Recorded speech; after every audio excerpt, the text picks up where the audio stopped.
top networking tips today on the Daily Ish Show. 5, 4, 3, 2, 1, 0, ignition, liftoff.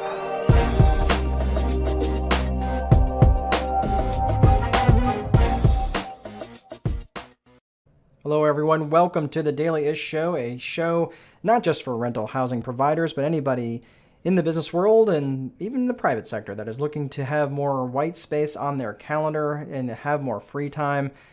Welcome. My name is Mark Dolfini, your host and landlord coach, and whatever you need me to be. So it's good to see you. So today we're going to be talking about top networking tips, and I'm reminded of something called the VCP process. So not the VIP method or VIP process, but the VCP. And this is going to be something that is interesting because I've been seeing more and more people reaching out and wanting to do some actual networking. Oh my gosh.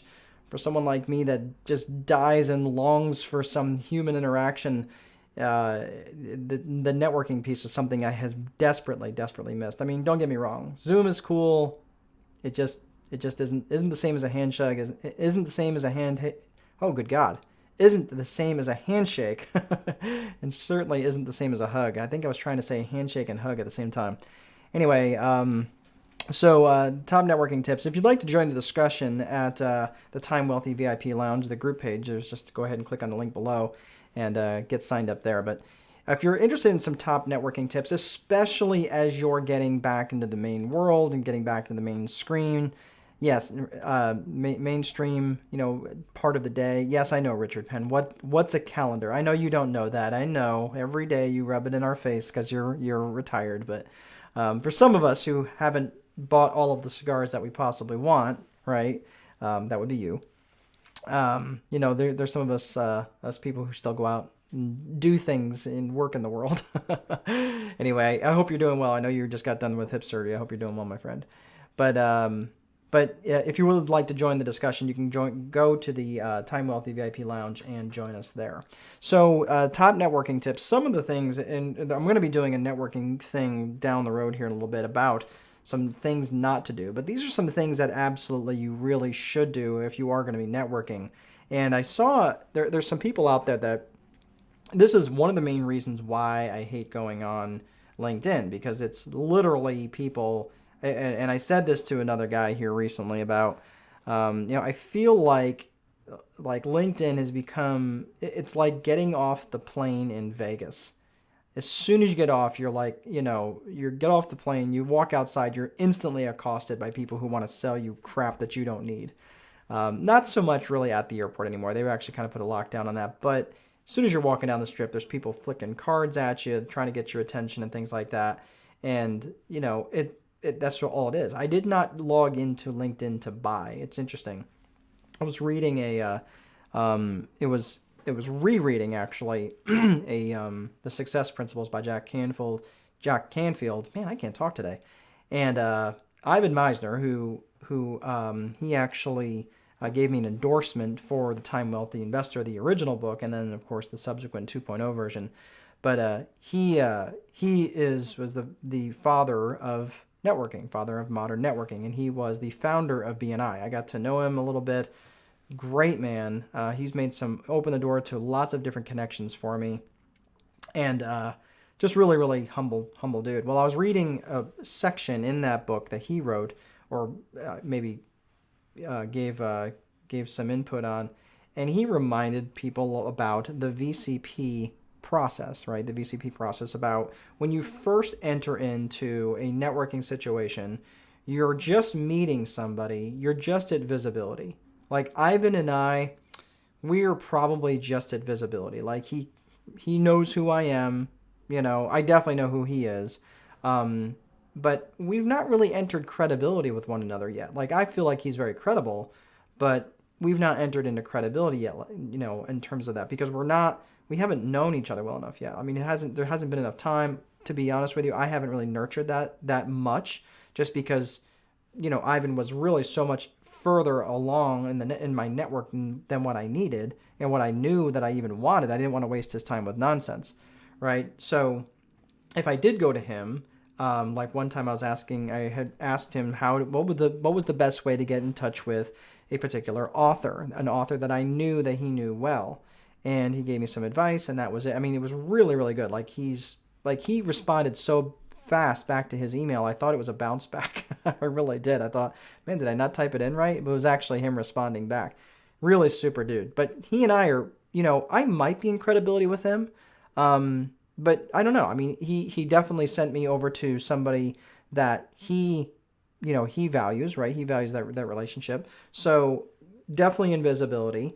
I would say that we're probably in credibility then. That's now that I think about it, that he and I have, he's opened that door for me. But the last piece is profitability, right? So you got visibility, credibility, and profitability, right? So the problem is every single time when I log on, and this is really interesting that I see now where, I get into Messenger or I get into LinkedIn or something and someone's messaging me saying, hey, how about your health insurance? Hey, how about your, whatever? And I'm thinking, did you even remotely ask or try to build any sort of relationship with me? When you're jumping from visibility straight to profitability, all you develop is irritability, right? I stole that one from my friend, my, again, excellent networking friend, Travis Sims, great networker, plugged into a lot of different people. But, again, it's very irritating when someone is trying to go too quickly from visibility straight to profitability. Like there's a disconnect there, right? And one of the things that Ivan wrote about in this particular thing was he was at a networking meeting, and someone talked about, everybody there was there to network, and he says, okay, was anybody here to make a sale? And about every hand in the audience went up. And then he said, is anybody actually here to buy? And not one hand went up. He said, don't you see that's the networking disconnect? Everybody's here to sell, but nobody's here to buy. So of course you're going to get people, well, I've made sales at networking events. Of course, there's those situations. But it's so far disconnected from what reality is most times. So that's the disconnect. It's not, networking isn't about going out and killing the quick sale. It's going out and developing that relationship over time.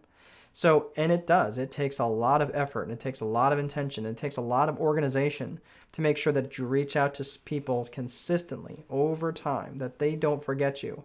There was a gal here locally who, her tag, she was in promotional items, and I thought her tagline was absolutely brilliant, and I think it goes so much to the heart of the visibility, credibility, profitability, networking model, because I think this is so brilliant. She says it's not your customer's responsibility to remember you. Man, that is so profound, right? It's not your customer's responsibility to remember you. You should be reminding them of who you are and what it is that you do, and if you can help them. Or, hey, you know what? Is there anything that I can help a friend with, right? Or is there anything that you need? Ask them specifically and deliberately and actually wanting to help them out, not just trying to get a sale. And that really speaks to me. And I got to tell you, from my early days, especially when I was really struggling in my business, having those people to just bounce different ideas off of was probably the most valuable part of my BNI membership and establishing the network that I did. Even the people outside of BNI, even outside of people that were still in my network that I would network with, became some of my closest friends and closest allies in business, because there's just times where you just need to ask somebody some questions or just get their input or whatever else it is, and those are the things that really, really make a difference. So I reached out to there was somebody that reached out to me, and just earlier today, and I don't know if he's going to watch this or not, but I really truly wanted to help the guy, and he asked me, hey, have you ever talked about your health insurance, whatever else it was, and I was like, man, is this working for you? Like, legitimately, I'm not trying to be mean. I'm like, does this work for you? And, well, not really. I said, well, yeah, of course it's not. And I said, and I'm trying to actually get him on a call not to sell to him, but to try to help this young guy out. I mean, he's a hustler, and, he said he didn't mind the grind, but man, grinding is for coffee. It's not for human beings. So hopefully he sees this. I don't know if he's going to take me up on my invitation to connect to him. I'm not going to try to sell to him to coaching. He may not even be a good coaching client. It doesn't mean that just because I want to get him on the phone or get him on a Zoom call means that I'm going to sell to him. I think he is worried that that's what he's going to do because that's what he's doing to me. So maybe we'll see. But he was open to some thoughts, so he was coachable, which I thought was really, really cool. That's going to help him a lot down the road. But yeah, so there's no shortcut to the networking, the networking disconnect, which was talked about in the VCP method, the visibility, then credibility, then profitability. So you have to go through those, and you have to go through those in step, in order. There is no shortcut to that. You have to, it doesn't have to be long. Sometimes it can take a day or two. Sometimes it can take a week or two. But you have to go through all three before you're going to get the network to start to believe, see who you are, believe who you are, and then enter into profitability with you. So that is all I have for today. Just one more quick note. If you would like to join the VIP lounge, if you're a business owner, even if you're not, you just want to join the discussion, that's okay. We're going to be talking about all sorts of time wealthy stuff, not necessarily landlording stuff or real estate stuff, but just being time wealthy, different time wealth hacks that we can all use, and different things in there. So I'd love to have you join. Just go ahead and get signed up at the Time Wealthy VIP Lounge. The link is in the show notes. And that is all I have for today, everybody. Please be sure to place a value on your free time, because if you don't, someone else will. But most important, there is no amount of money that will make time irrelevant. Have a great day. I'll see you guys next time.